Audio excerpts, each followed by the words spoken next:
fast, so get ready to rise, cause we about to be the best. Gotta switch it up, gotta break the old habits. Get your mind right, turn your dreams into habits. No negative vibes, only positive thoughts.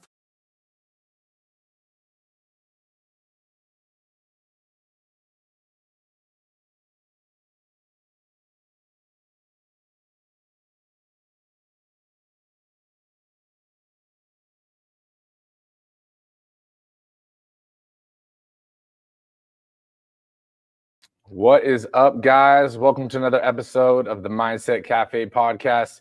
It's your boy Devin, and we got a return of the Nick. What up, guys? How's it going? But this is a live episode, so make sure that you guys share your guys's, feelings, your guys's questions, whatever in the comments. Let us know what you guys think. Let us know, what you guys got going on with the related topics that we're talking about, how you feel about it. But today's topic is about nutrition, switching it up a little bit and, diving into nutrition and mindset and understanding, what nutrition really does play a role, not just in your, the way you start to think, but also in your productivity in your day and so forth. So we're going to be breaking down how and why top athletes, CEOs, COOs, CFOs, all the C's, not all the C's and high achievers eat to really fuel their mindset and their energy. But we're also going to expose some things like why comfort food is secretly killing your potential and really killing your energy, but it's fueling your immediate gratification and, kind of giving you that crutch just to kind of forget about something if that's your thing. Is it a secret? Is it actually a secret if it's not a secret? If you say it's a secret, is it a secret? Damn, some quantum shit. I mean, a secret is only a secret to those who know it. There you go. To the other people that don't know it, it's still a secret. That's true. But here's the kicker. Most people really think that they're eating healthy and eating for what their goals are, or, they're listening to social media, their favorite Instagram influencer, and, there's a new fad diet and this is what it must be, or there's a new medication and this is what you got to take. And all that shit, we're just kind of throwing to the curb. Nick's smiling right now because, believe me, it's a conversation we hear a lot, So without further ado, let's dive in a little bit. And, as we're going through this, again, make sure you guys, if you guys have any questions related to nutrition, doesn't even have to be what we're talking about. If you have any questions related to mindset, or just comments, throw it in the comments. Share your experience when it comes to like your nutrition journey. Yep. And I will steal a line from Andy Frisella's podcast. Don't be a hoe, share the show. But with that being said, so let's dive in, the first part. We'll kind of start base level, why high achievers eat differently than the average person, right? Nick, I'm going to throw it to you just on a base level, bird's eye view. Why do people that are achieving high level of success or just a high level of productivity, why would they be eating different? How does their nutrition typically play from preparation to actual food and so forth? Just base level, bird's eye view. Got it. I was just going to give my whole spiel on it. Go for it. Or, because I think my opinion on why, high performing individuals, or at least very productive people, to at least have that tendency to have a more I don't want to say the word healthy, but okay, let's just use the word healthier nutrition aspect, or at least like have the right, habits when it comes to the nutrition, whether that's, being mindful of what they're eating, or eating almost the same, I don't want to say like almost the same thing, or, fairly similar. What I'm trying to get at is like they have a routine, right? Because then that's a main part of it, because when you have a routine and a habit when it comes to your eating habits and your nutrition, it takes the complication out of it, out of, kind of wasting time and having to figure out and be sporadic when it comes to what you're going to eat or for the day, for the week, and all that. And also too, they understand that like when you're properly your nutrition is on point and you're properly, like, you're able to function at the most optimum level, you're able to think properly, move as efficient as possible, right? And aside from, like, the being time efficient and having that understanding that the better you feel physically, the more your output, you're going to perform a lot better in cognitively and pretty much like in work and anything that you do. But also, if you do ask a lot of like high performing individuals or CEOs or whatever, or even people that are just, they perform at an optimum level, anybody can tell you that when somebody, and it does fall into that kind of like that typical saying that, like that dang, I can't, my brain is fried. It's like it's like, oh, like you think you're hot shit because you're in shape. It's not that. But if you think about it, when somebody, if you're in any kind of setting, if somebody walks in a room and they're in shape, immediately everyone's thought goes to one thing though, right? Like, oh, this person, like, one, goes to the gym, but two, they're on point with something. Yeah. Right. You may not be able to pinpoint right away what it is, but they're on point with something, because like there's just that vibe, that presence that you give off when like you're physically in shape. Right. And that goes hand in, obviously you're not going to be able to be in shape if your nutrition's not on point. You know what I'm saying?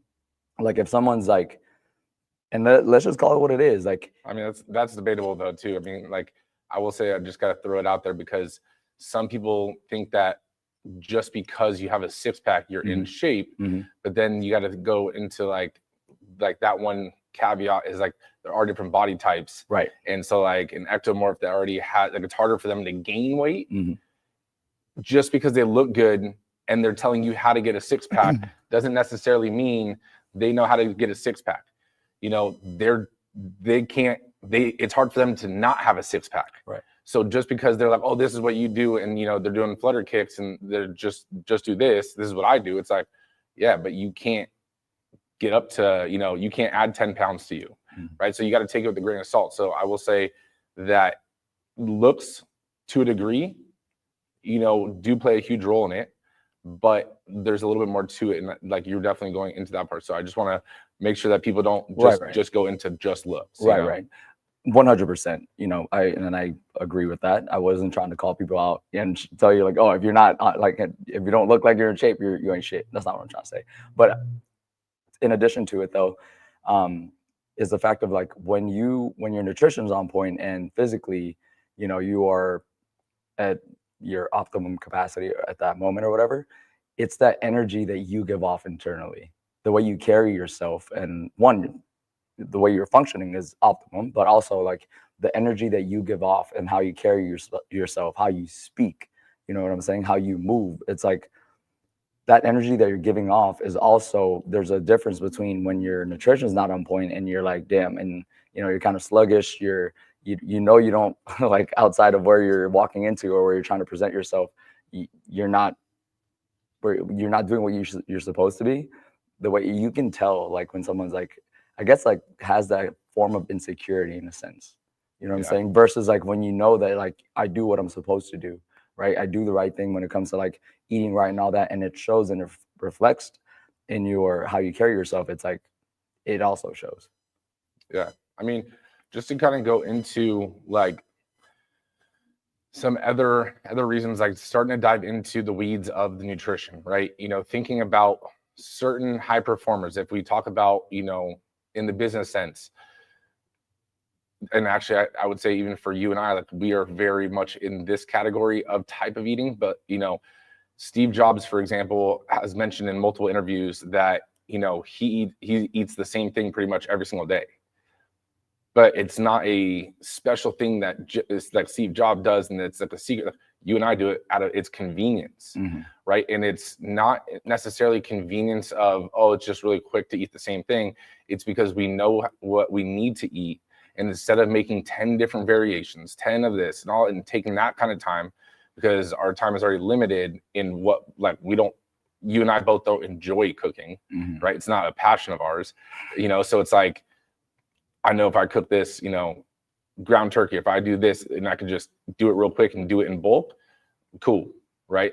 I know I can speak for Gabby, and I'm probably good in saying that Nicole can't eat the same exact thing every single day, every single meal. 100%. You know, because I know her and Gabby are like very similar in a lot of aspects, and I know that's how Gabby is too, and I think we've talked about that.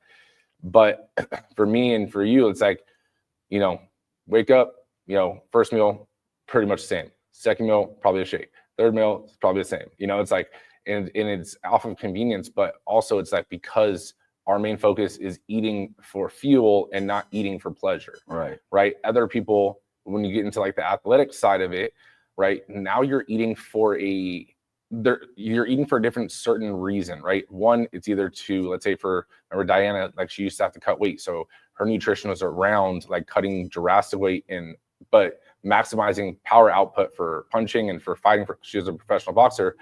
But even like Tom Brady, like he's been noted to have a diet that is really high in like micronutrients for anti-inflammatory like reasons, right? So there's a ton of different things that your nutrition can play a role in, but the biggest one is your mental clarity, right? And so I think it was Tim Ferriss that he would eat each meal and then measure his blood sugar to see his like mental response and how it was like messing with his cognitive function. But what you eat does have a chemical response and a physiological change on your abilities and your performance, on your thought process and everything. And, you know, kind of fast forwarding, you know, something that we were talking about earlier is like breakfast. So many people skip breakfast, and the name itself is breakfast, but it's break fast. Right? You're breaking the fast of your night from sleeping and so forth.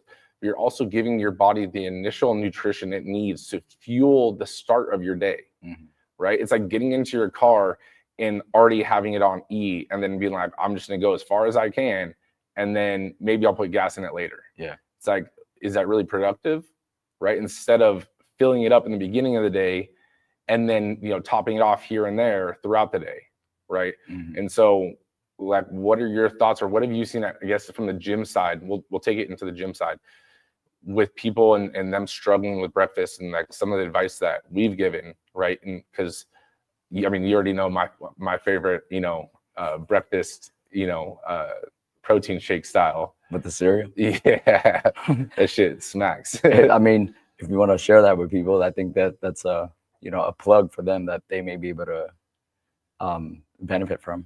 I mean, there's definitely healthier ways to do it. but it's not bad, dude, honestly. Like, but I mean, the healthier version. So like what I'll do is especially if I'm in a rush, like I'll get, you know, my protein powder and I'll put it in my shaker cup. So at 5 a.m. or 4 a.m. or 6 a.m. I don't want to drink or eat anything, but I know in an hour I need to, right?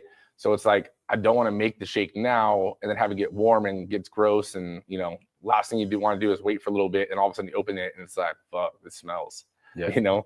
So it's like, you throw the protein powder in, and then you do like a cup of the healthier version. You do one of those like instant oatmeals, right? And I will say that the apple cinnamon one, best one.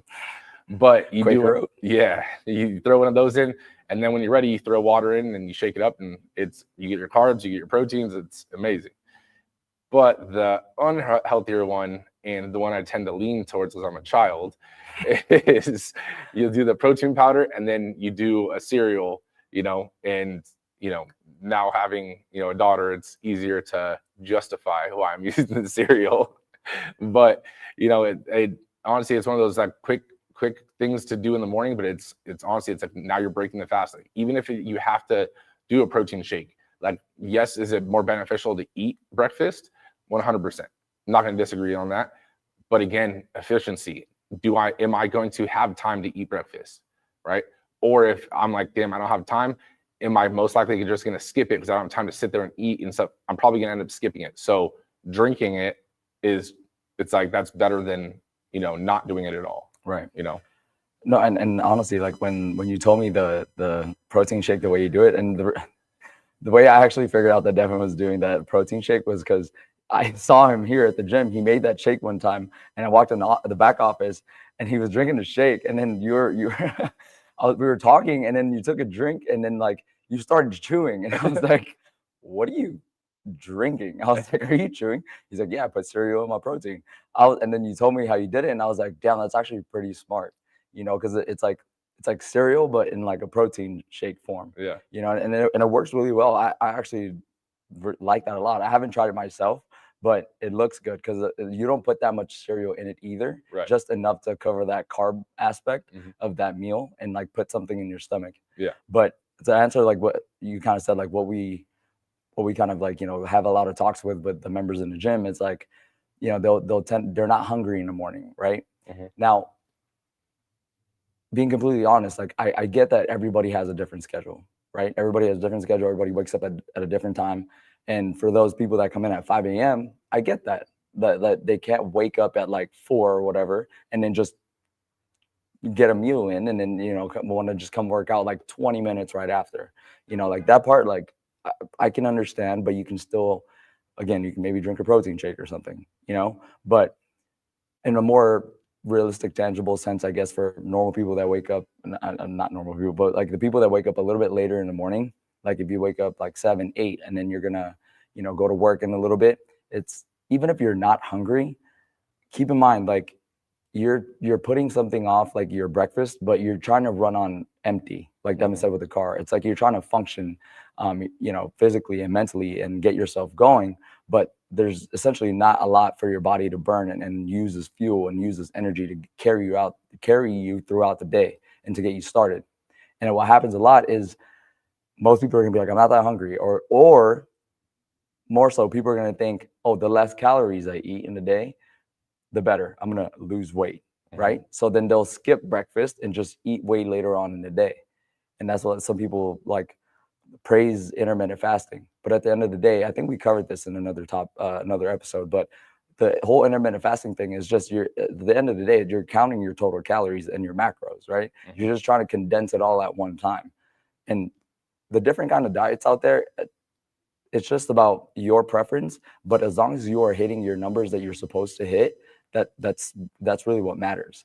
But now keep in mind, if you're giving yourself and I've heard people do like one meal a day, and in my head I'm like, damn, like imagine trying to intake all the macros that you need to intake in one meal.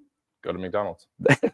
Exactly. And you're not going to be hitting your protein. I No. guarantee that. You know what I mean? It's like just trying to understand that it's like you're trying to squeeze everything in, push everything back, either at a shorter time frame at the end of it, that towards the later part of the day. What tends to happen is you're not going to hit all your macros properly. You know what I mean? You're going to end up missing some meals, or the few meals that you are getting towards like maybe the afternoon, towards the end of your night. It's like, yeah, you skip breakfast and it's like you're I guess shortening the time that you're eating, but are you actually, if you're tracking what you're eating, are you actually hitting the right amount of numbers? Because like even in the challenge, like how we already write the meal plans for people, for the members that are doing it, and then I'll ask them on their check-in, hey, are you hitting all your meals? And they'll be like, yeah, and I'm like, no, that's not, like, tell me how well you're on top of the nutrition, right? And then they'll tell you like, oh, well, I'll eat most of it. It's like, now we're getting deeper. It's like, okay, tell me exactly what you're eating. And then they'll tell me I'm skipping like a couple of snacks, which most of the time it's the protein shake. That's like almost a little less than 50 grams of protein. That's like a bunch of the protein that you do need. And the reason why they end up skipping a snack or a meal is because they're putting it off later in the day. You know what I mean? And it's like you're missing a crucial part of what you're supposed to be having in the day. And just because you're not hungry, that's actually shooting you in the foot. That means your metabolism isn't working as as efficiently as it's supposed to be. Right. You know what I mean? So as hard as it is, like, I think being strategic is the best answer to that. One, be prepared with your meals. Two, place your meals like whatever you have in your plan, whatever best fits you, as long as you get all of them in. Like if it's for convenience wise, like if in the morning it's easier for you to have the smaller portion meals or even a snack, then by all means do that. You know what I mean? And at least you're getting that food in to start you off, and then on your next time frame to eat, you can have that next bigger meal. Yeah, I mean, to kind of go into some of the comments, Miriam, said that I can't eat early in the morning.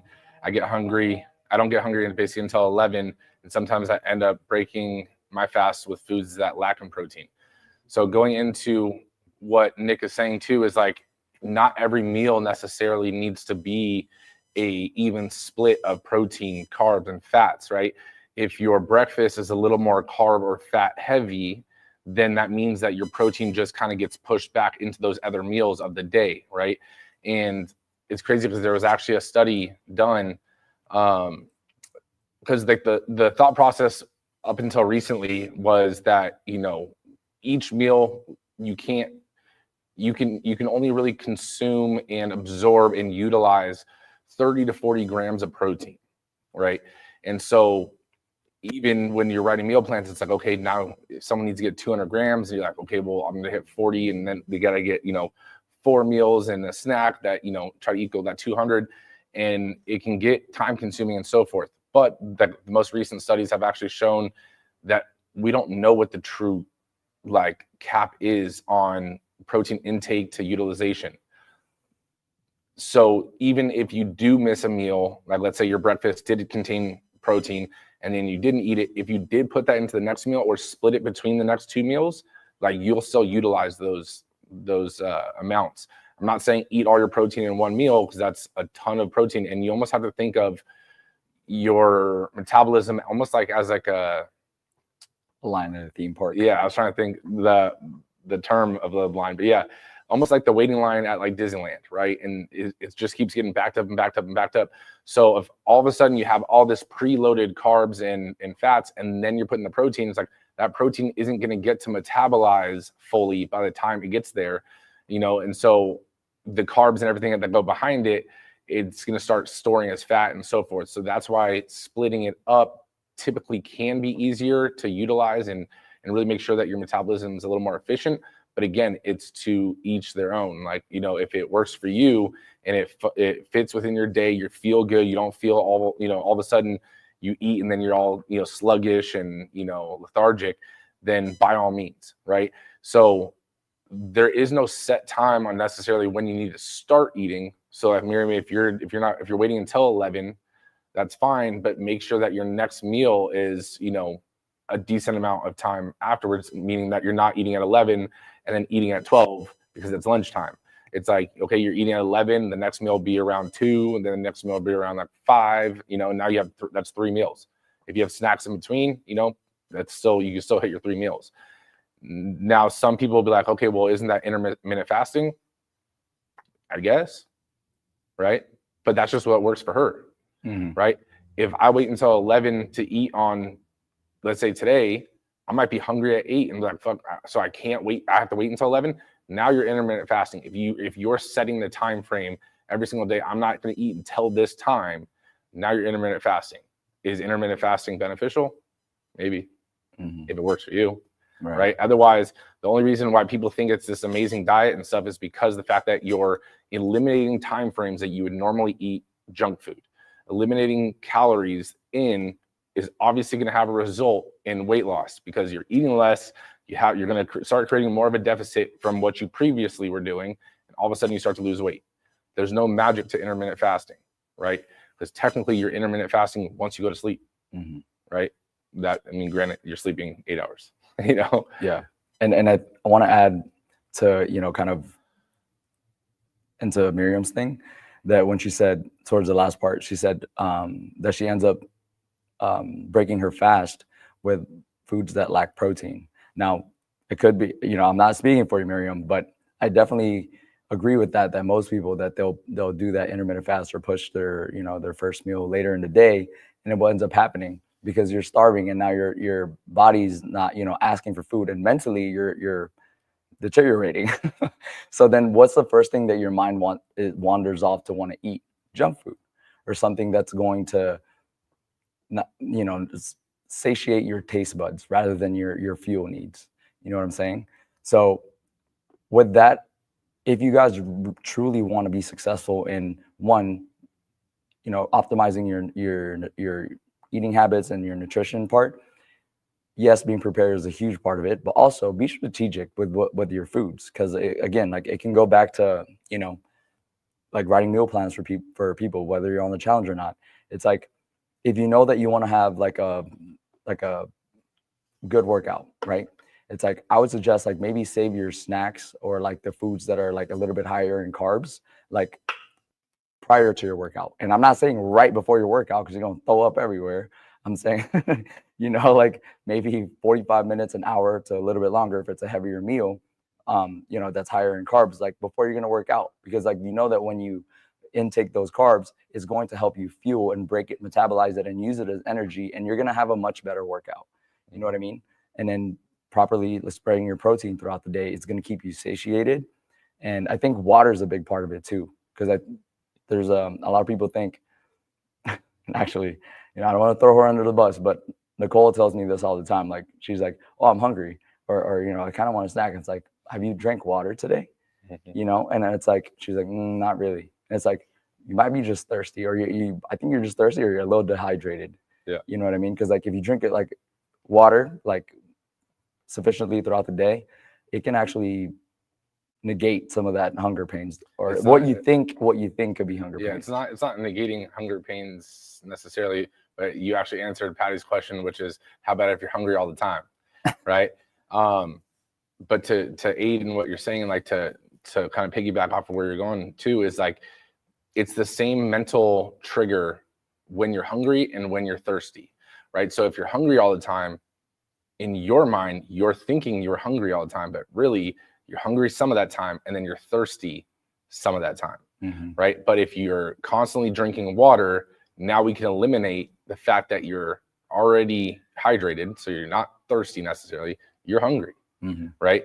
But now there comes the flip side of that. Let's say you are drinking, your ass drinks like a fish, but you know, like, you know, drinking half a gallon to a gallon a day, depending on the person, you know, half gallon minimum. You know, a gallon is the upper echelon of, you know, a water bowl. Nick, 2 gallons, you know. But at the same time, like, so let's say you're hydrated, right? And you're eating your meals, but you're still always hungry.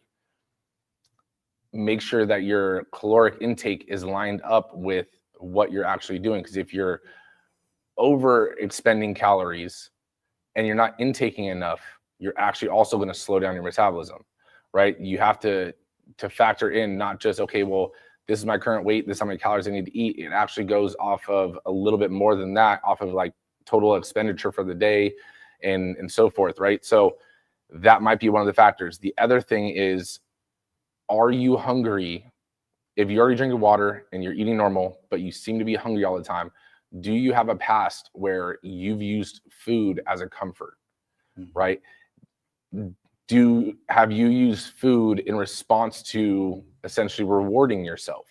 Have you used food in a almost what's it called, when like a routine, like if you do this thing, right, then you go get fast food, right? You know, let's say if you play a sport, you played a basketball game, after every basketball game we go to, you know, fucking Chipotle, right? So then all of a sudden, now you play basketball and immediately you're hungry because your body's used to that habit, right? So what is the reason that you think you're really hungry? Like sometimes you need to reflect on it. Am I eating all the calories that I need to? Have I drinking the water?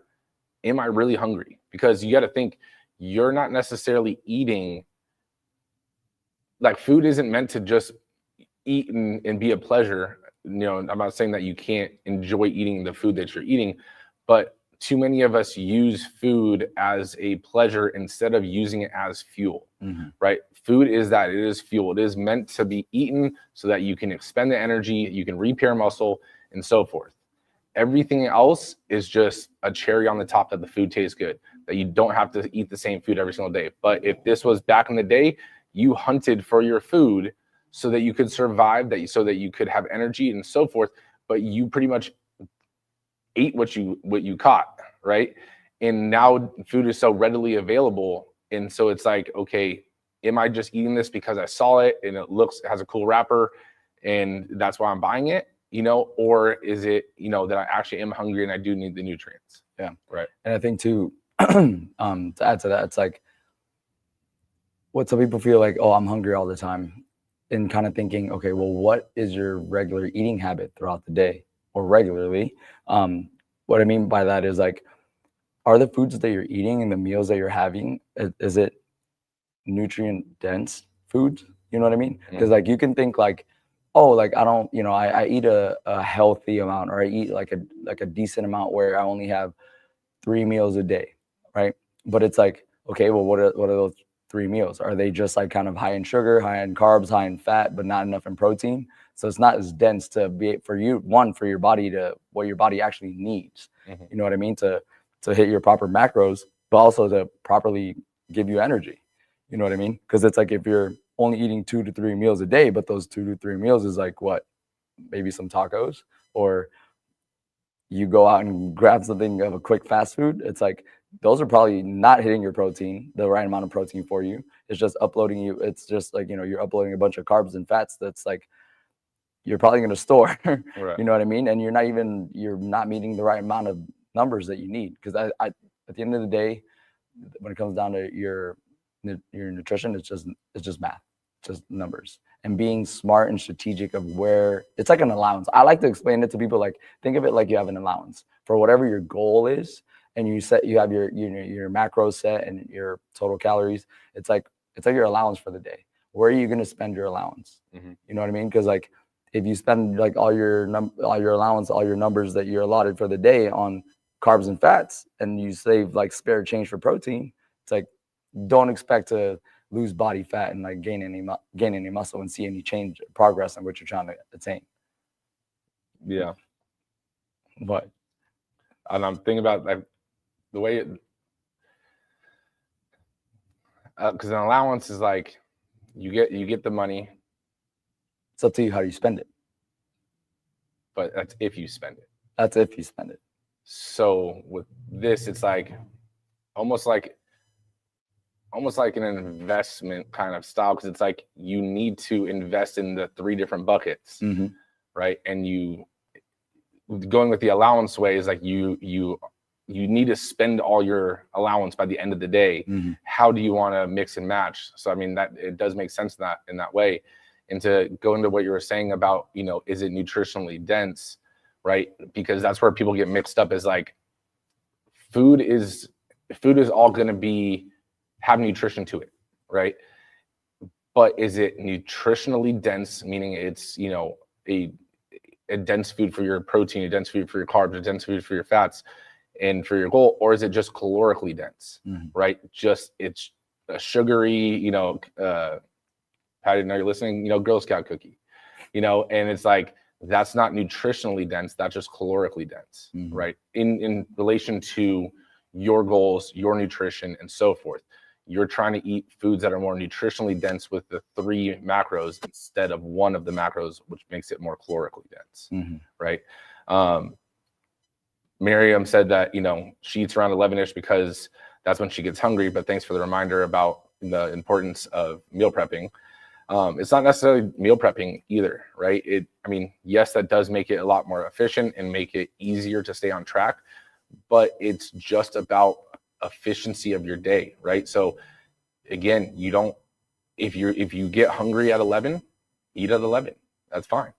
If you're hungry in the day, then eat earlier in the day. But if you notice that you're waiting until 11 because it's became a routine, then it's like, okay, could you move that up a little bit? And sometimes you set yourself in a nutritional like alarm clock. You get hungry at 11 because you've eaten at 11 for so long that if you started eating at 9, right? And you might have to force it down a little bit. You might not be hungry, but again, you're not eating. Once you're hungry, you're eating for the fuel of the food. And so all of a sudden, once you start eating at 9 more regularly, now your body will know, okay, your internal clock knows it's around 9 o'clock, and now you start getting hungry because you're anticipating the food that's about to come. But all of a sudden, if you get used to 9 o'clock and then you try to eat 11, you're going to be hungry, way hungrier at 11, right? But it's like your internal clock that you've set, even for example, for like sleep. Like we get tired at a certain time that we naturally go to bed, right? Because we've naturally gone to bed at that time for so long. And it's we don't go to bed though. Huh? I was like, we don't go to bed though. Right. But but for for Gabby and stuff, like she starts getting exhausted around like 9:30, right? But then she goes to bed at 9:30, where it's like, even if we were tired at 9:30, like we're still doing things and stuff like that. So it starts to reset not in a positive manner, but it starts to reset your internal clock to know that you need to kind of split up or give yourself an allowance of energy so that your body can go until 11 o'clock, right? And I like that because it goes into like adapting, you know what I mean? And I think having that understanding that our body can adapt to anything, you know what I mean? Because that's one of the coolest things about being a person and being a human. It's like we can adapt to certain environments and certain routines and habits. So kind of breaking that mental thing of like, and I can actually vouch for this because when I did that, the bodybuilding competition, like, bro, like my relationship with food was pretty fucked up for like a little while because I was so restricted, given the goals and everything in a quick time frame that like it became like you said, like a reward system. Like after during the competition, I was like, oh my God, like I'm gonna run out of food. And I was eating even when I wasn't hungry, and I wasn't looking at food the same. Like I just wanted the things that I couldn't have before. And like it took a while to fix that relationship with food. And obviously, yes, it's fixed now. But I can definitely say in like firsthand that it starts like with your mind, like with your mindset on it. It's like telling yourself that even like, let's just say like you eat well, you have your nutrition on point during the week. And that's the thing too. Most people think it's like, oh, on the weekends, I eat whatever I want. It's like giving yourself that reward system. But why does it have to be like that? You know what I mean? Or that punishment type of mentality too, that it's like people are so on point or they restrict themselves so much that when they have like a cheat meal or they go out and they enjoy like a certain meal or go somewhere, attend a party or whatnot, it's like the next day they'll starve themselves. And for those of you that are listening, I know you guys have done this or still currently do it to where it's like, oh, I ate this last night or I went somewhere and I had this and I treated myself. So the next day you're going to starve yourself. That's not how it's supposed to be. Right. You're supposed to just eat normally and go back to your normal routine. Yeah. Didn't you say that to Geraldine like not too long ago when she did her InBody? And I say that because Geraldine's listening. Oh yeah. I mean, hers is a little different because of it was around the holidays, and it wasn't that she was eating different and she didn't want it. It wasn't that she was going back the opposite way. It was like the holidays came around and tamales and all that kind of stuff. But all of a sudden she gained a little bit of weight, right? And then I told her when she did a reading, I was like, look, do another reading next week. I don't want to adjust your macros yet. I was like, stick to your stuff for 1 week straight. Like, don't cut anything out. And I was like, your numbers will go back to this. And then she saw me that next week and she was like, the numbers went back to this. And I was like, it's just science. Like it's literally just math. Like, that's roughly the range that you should have been within. And it went back, right? So it's not like you needed to do or eat less because you ate more. Like you just go back to the routine, your body adjusts and you kind of rubber band back. And I want to say that like with what we're talking about too, because there are so many things on the internet, and you hear someone trying this kind of diet, that kind of diet, like these quick fixes don't work. It has to be a lifestyle change, right? And it doesn't necessarily need to be a complete 180 right out the gate. It can start off a little bit here, a little bit there, and you make little small steps towards that full change. For example, like most people hear, the keto diet is, amazing, or the carnivore diet is amazing, and they 180 their diet. Obviously, your body's going to have some changes, but then it starts to level off, or you start to not feel good with it. So then you flip-flop back to what you currently were doing before, and all of a sudden, now your body's going into shock again. And then even if you lost weight the first time, now you're gaining weight back the second time because your body doesn't know what you're doing. So sometimes that gradual change is nice for the body to start to acclimate to what you're doing, right? The other aspect of it is knowing that when you intermittent fast or when you do, let's say, the carnivore diet, or you do keto and you're cutting something out, right? I'm speaking about carbs because people for some reason think that carbs are bad and they're not. People think carbs are the devil. Yeah, and that's the crazy thing is because they're not, right? And it's like if you take it out completely, then obviously you're going to lose weight because your body doesn't have that energy source. So then it has to pull from your other energy source, which is going to be your fat system. But again, that is it responds differently. So you're not going to be as energetic. You're not going to have as much mental clarity. And if you ever eat a carb again, your body doesn't know what to do with it right out the gate. So you're going to gain weight. And then you freak out, and then you're like, well, I can't eat carbs ever again in my life. It's like, no, you can, but maybe just slowly increment them back in, because you haven't eaten carbs in a year, and all of a sudden you're throwing in 200 grams of carbs. You gotta ease back into that, champ. But it really does start to wean in on your focus, because if you don't have the right nutrients, right, or let's say you fast for the day, your brain will not function as fast as it needs to, and if your brain isn't as fast, then everything that you're doing, Nip's favorite saying, how you do one thing is how you do everything. If you eat like shit, or you're not eating at all, and you don't have the energy, well, that's going to go into the rest of the things that you do. You might be giving it all that you can give, but that's not naturally all that you can do. But it's because you're limiting a factor of your lifestyle.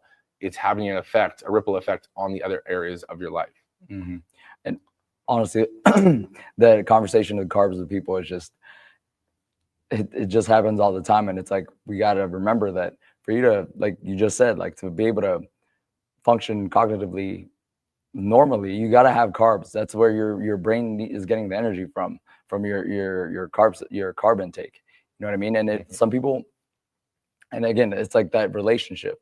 In relationship, it starts with your mindset. It's like you got to slowly fix it, and to get away from like that punishment and reward mentality. Slowly build yourself up, and like allow your body to go through the changes. You know what I mean? And like what happens a lot too is like some people will hop on like the scale, or here with the InBody. It's like, they'll do the first reading, and then without telling me or us, like any of the trainers, like they'll start cutting a bunch of their food out, or they'll start starving themselves. Right? What? Sounds like someone I know. Not by choice. It's like they'll cut. No, I was talking about from your bodybuilding thing. Oh yeah. So they'll cut out a bunch of like the nutrients that they need, and then they'll limit their food pretty much, and then they'll hop back on the scale or do the InBody again. It's like, oh, I lost 10 pounds, or I lost whatever, how many pounds. But then I'm like, wait, slow down. But did you see your muscle, and did you see your body fat? It's like your muscle went down and you gained body fat. It's like, but I lost weight. Yeah, but not the right kind of weight. Right. You know what I mean? It's like understanding that when we in the scale too, it's like the relationship with the scale, and tying that number just that single number on the scale, and tying it with your food. That's not the right way to do it, and just solely basing your judgment off of that two things. Right? It's like I'm not so like, yes, the number is important, but not as important of like the quantity. The quality of your number. Right? It's like, you want to maintain and build muscle, and you want to lose body fat. Right. That's how some people end up skinny fat. Yep. Like where it's like they're skinny, but they're fat. But like, and the other thing too is like, I wanted to circle back to what I was saying about, the whole carbs and energy and everything, because a lot of people will, let's say, cut out carbs. But what happens when you cut out carbs, you're cutting out your energy source. And then what do people tend to do? Well, they'll drink coffee, they'll drink energy drinks, and so forth, because now they're trying to essentially put a Band-Aid on a bullet hole, and they're not essentially fixing the problem. They're just masking it. And then it leads to a crash, and they take more caffeine, and so forth. Caffeine is a supplement, and it is meant to aid in what you're doing. If you need a little boost, if whatever. And I'm not saying that like I don't drink those, and I know Nick drinks them too. Like it's like those things aid in what we're currently doing, but you can't use that in lieu of not doing what you need to do, right? Because now you're essentially creating another problem. It's like now your body's not functioning in the most optimum way, but when you're taking in an excess amount of caffeine, you're also raising your stress levels, you're raising your cortisol, you're raising other aspects of your life that start to have a ripple effect. If you're more stressed out over small things because you're having a high caffeine intake, because you're not eating enough carbs or fats, then all of a sudden, every little thing that you might have been a small problem seems like a big problem. You start being more, you know, explosive in terms of like, you know, your reactions to things. And it's like, again, how you do one thing is how you do everything. Don't eat right, so you mask it with something else. Well, now other things are gonna have ripple effect. Yeah, I lost my train of thought. So like one thing I would say like in that is like, no, like you're not gonna always be able to eat, let's say, a big meal here, a big meal there. So it's like snacks can be crucial. And some people even can break up their meals into multiple little mini meals. It's almost a snack, but like they're eating, you know, 5, 6, 7 times a day, but in smaller portions, right? That's all fine and dandy. And if you do get hungry or something, it's like, what do you choose, right? If you haven't had a lot of carbs today, then a piece of fruit is probably the most beneficial. If you haven't eaten any protein, then okay, well, why not choose like a Greek yogurt or something where it has carbs, has protein. If you haven't had fats, okay, that's when you go for almonds or cashews or so forth.